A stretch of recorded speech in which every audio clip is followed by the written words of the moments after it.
La nuit tombe à Paris. Ahmed et ses amis afghans cherchent du bois dans une benne à ordures, seul moyen de se chauffer par des températures négatives. L'histoire d'Ahmed ressemble à celle des 2000 Afghans qui transitent par la capitale chaque année. Il a 24 ans et a quitté Kaboul en 2001. Son frère était alors engagé auprès du commandant Massoud. En représailles, sa famille entière a été massacrée par les talibans. Il fuit alors son pays. Commence pour lui 9 années de quête d'asile politique et de souffrance.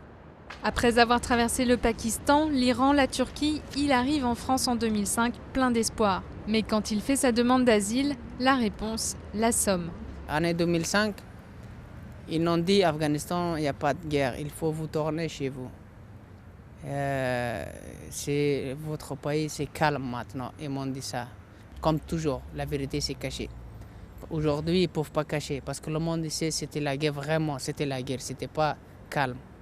Dernier espoir, rejoindre l'Angleterre qui pour beaucoup d'Afghans reste le seul pays en mesure de les accueillir. Direction Calais et sa fameuse jungle, aujourd'hui rasée.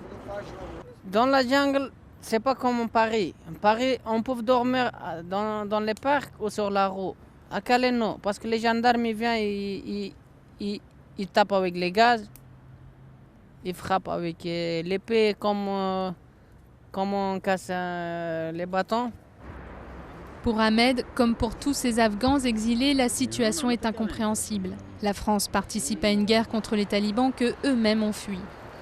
Pourtant, arrivé sur le territoire français, il se retrouve abandonné. Les dernières expulsions des charters les hantent. Tous le disent hors caméra, un Afghan qui rentre dans son pays sera inévitablement tué par les talibans pour la seule faute d'avoir foulé le sol occidental, terre d'infidèles à leurs yeux. Ni là-bas, vous nous laissez tranquilles, ni ici.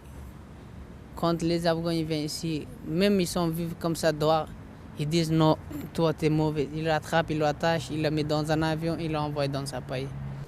Chaque jour est un combat. Leur force, une solidarité sans faille. Ils doivent trouver de quoi se nourrir auprès d'associations humanitaires. Pour la nuit, les ponts du canal Saint-Martin sont leur dernier refuge. Chercher les sacs de couchage et des couvertures, toujours cette routine avec la peur au ventre d'un contrôle policier. Aujourd'hui, depuis 5 années, je suis sans papier, sans maison, sans rien du tout.